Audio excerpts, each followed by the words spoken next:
BNP chairperson Begum Khaleda Zia নির্বাচনে অংশ নিতে আপাতত কোনো বাধা নেই বলে মন্তব্য করেছেন অ্যাটর্নি জেনারেল মোহাম্মদ আসাদুজ্জামান।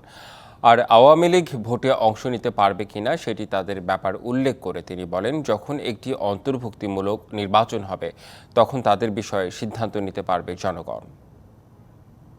সাবেক প্রধানমন্ত্রী বেগম খালেদা জিয়া আগামী জাতীয় নির্বাচনে অংশ নিতে কোনো আইনগত বাধা আছে কিনা, ওনার যে মামলাগুলো আছে সেই মামলাগুলো ইতিমধ্যে অনেকটা খালাস হয়েছে, অনেকে মুক্তি আছেন এবং সেখানে আইনগত কোনো বাধা আমি আপাতত দেখছি না।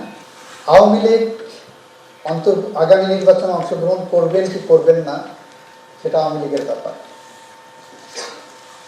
আগামী নির্বাচন প্রত্যেকেই যাতে অংশগ্রহণ করতে পারে সেই পরিস্থিতি যখন তৈরি হবে তখন এ থেকে অন্তর্ভুক্তিমূলক নির্বাচন হবে।